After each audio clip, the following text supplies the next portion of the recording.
इस वीडियो में हम कोडिंग डिकोडिंग चैप्टर को एक्सप्लेन करने वाला हूं, जो एसएससी के एग्जाम में या फिर कोई और गवर्नमेंट एग्जाम जैसे कि रेलवे, बैंकिंग, एमटीएस, सीपीओ जैसे एग्जाम में इस चैप्टर से बार बार क्वेश्चन तैयार किए जाते हैं। देखिए कोडिंग डिकोडिंग चैप्टर है क्या आखिर।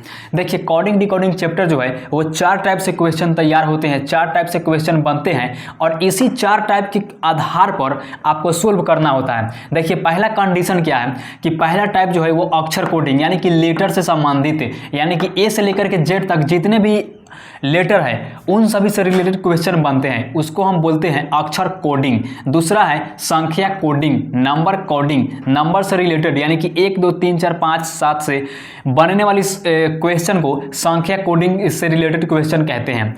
तीसरा है शब्द कोडिंग यानी कि वर्ड कोडिंग। शब्द मतलब क्या हो गया, जैसे कि जनवरी, फरवरी, मार्च, अप्रैल, जून, जुलाई, राम, श्याम, मोहन, ये सब जो है कि शब्द है, यानी कि ये जो है शब्द में लिखा है यानी कि वर्ड कोडिंग में लिखा है। चौथा है कंडीशन कोडिंग। कंडीशन कोडिंग कहने का मतलब है कि मान लेते हैं कि ए से लेकर के जेड तक ये एक कंडीशन है और ए के बराबर में डॉलर है, बी के सामने में हैच है, सी के सामने में या फिर कुछ और दिया रहा है, माइनस प्लस जो भी दिया रहा है, तो ये सब जो है जिसके साथ कंडीशन लगा रहा है उसी को हम कंडीशन कोडिंग कहते हैं।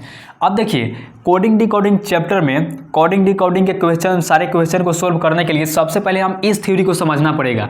देखिए ए से लेकर के जेड तक आपको समझना पड़ेगा, तो ए से लेकर के एम तक यानी कि 1 से लेकर के 13 तक उसको हम सीधा लिख लेंगे, यानी कि ए से लेकर के एम तक हम सीधा लिखेंगे और एम के बाद एन आता है तो एन को हम एम के सामने लिखेंगे एन, फिर ओ को एल के सामने लिखेंगे, फिर पी को के के सामने लिखेंगे, फिर क्यू को जे के सामने लिखेंगे। ऐसा ही करके हम जेड को ए के सामने लिखते हैं, यानी कि विपरीत क्रम में लिखते हैं। विपरीत मतलब क्या, ए के विपरीत जेड हो गया या फिर जेड का विपरीत ए हो गया, बी का विपरीत वाई हो गया, सी का विपरीत एक्स हो गया, डी का विपरीत डब्ल्यू हो गया, ई का विपरीत भी हो गया, एफ का विपरीत यू हो गया और जी का विपरीत टी हो गया, एच का विपरीत एस हो गया, आई का विपरीत आर हो गया, जे का विपरीत क्यू हो गया, के का विपरीत पी हो गया, एल का विपरीत ओ हो गया, एम का विपरीत एन हो गया।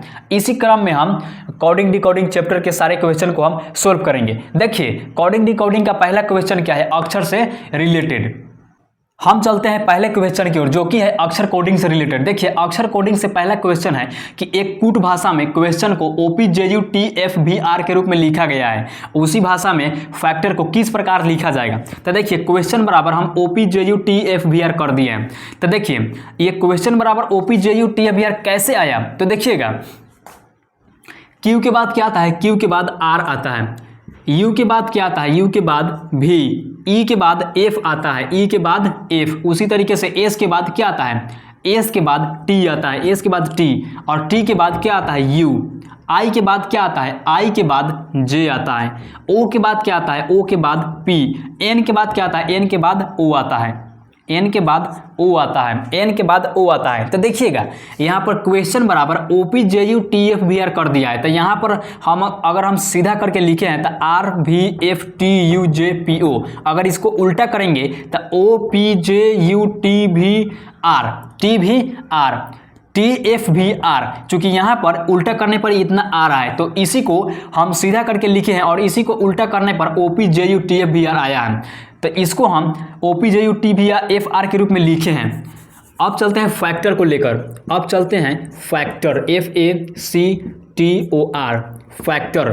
फैक्टर बराबर क्या आएगा, फैक्टर बराबर क्या आएगा, तो देखिएगा फैक्टर बराबर क्या आएगा, तो एफ के बाद क्या आता है, एफ के बाद जी आता है, उसी तरीके से ए के बाद बी आता है, उसी तरीके से सी के बाद डी आता है, उसी तरीके से टी के बाद क्या आता है, टी के बाद यू आता है, टी के बाद यू, ओ के बाद पी, ओ के बाद पी, आर के बाद एस आता है और इसको हम सीधा करके एक बार लिख लेते हैं ASPUDBG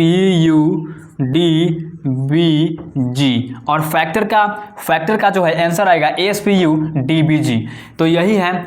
तो यही है लेटर कोडिंग यानी कि अक्षर कोडिंग से रिलेटेड क्वेश्चन जो आपके एग्जाम के लिए सबसे ज़्यादा इंपॉर्टेंट है और बार बार इसी टाइप से क्वेश्चन पूछे जाते हैं। अब चलते हैं संख्या कोडिंग के आधार पर के क्वेश्चन, संख्या कोडिंग से रिलेटेड क्वेश्चन। तो वीडियो को पॉज करके इस क्वेश्चन को आप अच्छे से नोट कर लीजिए। अब चलते हैं अगले क्वेश्चन की ओर, जो कि है संख्या कोडिंग से रिलेटेड। देखिए क्वेश्चन क्या है कि एक कूट भाषा में योग हर्ट को 25, 15, 78, 21, 18, 20 लिखा गया है। इसी भाषा में डेवलप को किस प्रकार लिखा जाएगा? क्या है कि योग हर्ट को इतना इतना के रूप में लिखा गया है। योग हर्ट YOGHURT,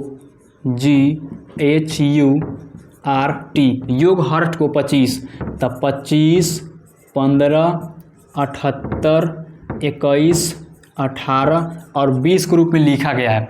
तो डेवलप को किस प्रकार लिखा जाएगा? ये बहुत आसान आंसर है, ये बहुत आसान क्वेश्चन है। इसको अगर आप समझ कर बनाएंगे तो आपको एक बार में ही समझ में आ जाएगा। देखिए योग हर्ट को यानी कि YOGHURT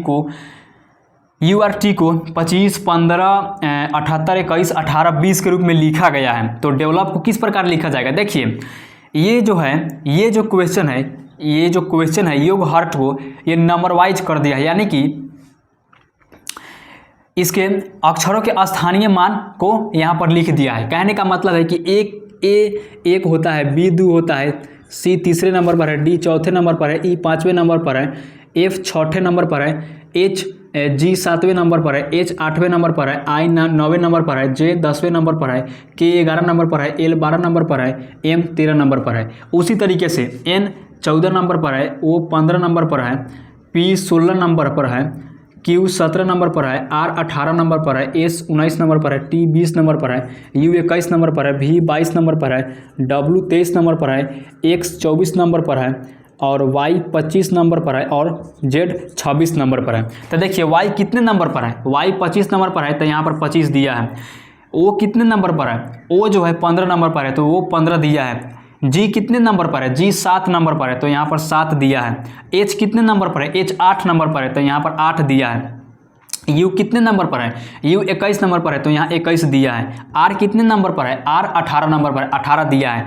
T कितने नंबर पर है? T 20 नंबर पर है तो यहाँ पर 20 दिया है, यहाँ पर 20 दिया है। उसी तरीके से डेवलप को उसके अक्षर के स्थानीय मान का अंक लिख देना है। तो D के कितने नंबर पर है? D 4 नंबर पर है, D 4 नंबर पर है। E कितने नंबर पर है? E 5 नंबर पर है। V कितने नंबर पर है? V 22 नंबर पर है तो यहाँ पर 22 लिखेंगे। E कितने नंबर पर है? E 5 नंबर पर है, फिर 5 लिखेंगे।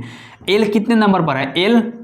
L जो है वो 12वें नंबर पर है तो यहाँ पर 12 लिखेंगे। O कितने नंबर पर है? O 15 नंबर पर है, O 15 नंबर पर है। P कितने नंबर पर लिखेंगे? P कितने नंबर पर है? तो 16, तो यहाँ पर 16 लिखेंगे।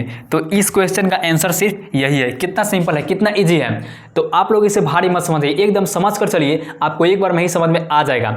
अब चलते हैं अगले कोडिंग से रिलेटेड क्वेश्चन की ओर। अगले क्वेश्चन की ओर चलते हैं। तो आप इस क्वेश्चन को आप अच्छे से पहले एक बार नोट कर लीजिए। अब चलते हैं अगले क्वेश्चन की ओर, जो कि है शब्द कोडिंग के आधार पर क्वेश्चन। देखिए शब्द कोडिंग के आधार पर क्वेश्चन क्या है? ये सिर्फ शब्द है, यानी कि ये सिर्फ शब्द के बारे में ही क्वेश्चन दिए होंगे। देखिए थर्ड क्वेश्चन क्या है कि यदि किसी भाषा में फुट को एल्बो, यानी कि फुट मतलब पैर को, एल्बो मतलब कोहनी, फुट को एल्बो कहा गया है, एल्बो को एंकल कहा गया है, एंकल को पाल्म कहा गया है और पाल्म को फिंगर कहा गया है, तो फिंगर को नी कहा गया है। तो इस भाषा में व्यक्ति अंगूठी कहाँ पहनेगा? तो सिंपल सी बात है कि यानी कि अंगूठी कहाँ पहना जाता है? अंगूठी कहाँ पहना जाता है? अंगूठी फिंगर में पहना जाता है, यानी कि अंगूठा में पहना चाहता है। अंगूठी जो है वो फिंगर हाथ में पहना जाता है, तो हाथ को नी भी कहा गया है। तो इस भाषा में व्यक्ति अंगूठी कहाँ पहनेगा? तो सिंपल सी बात है, अंगूठी जो है फिंगर को नी कहा गया है। तो क्या कहे, तो इस भाषा में व्यक्ति अंगूठी कहाँ पहनेगा? तो अंगूठी जो है वो कहाँ पहनेगा? अंगूठी जो है फिंगर में पहनेगा और फिंगर को नी कहा गया है, तो इसका आंसर फिंगर भी होगा और नी भी होगा। इसका आंसर फिंगर भी होगा और नी भी होगा। तो यही है शब्द, जो कि शब्द में आंसर को आपको लाना होगा। देखिए तीसरा नंबर क्वेश्चन कह क्या रहा था कि यदि किसी भाषा में फुट को एल्बो कहा गया है, एल्बो को एंकल कहा गया है, एंकल को पाल्म कहा गया है, पाल्म को फिंगर कहा गया है, फिंगर को नी कहा गया है, तो इस भाषा में व्यक्ति अंगूठी कहाँ पहनेगा? तो सिंपल सी बात है, अंगूठी को फिंगर में पहना जाता है, यानी कि हाथ में पहना जाता है, तो फिंगर को नी भी कहा गया है। तो यहाँ पर आंसर फिंगर भी होगा और नी भी होगा, लेकिन एक्चुअल आंसर नी होगा क्योंकि फिंगर को नी भी कहा गया है। तो ये था आपके शब्द कोडिंग के आधार पर क्वेश्चन। अब चलते हैं चौथे क्वेश्चन की, यानी कि कंडीशन कोडिंग के आधार पर के क्वेश्चन। तो आप इस क्वेश्चन को अच्छे से नोट कर लीजिए।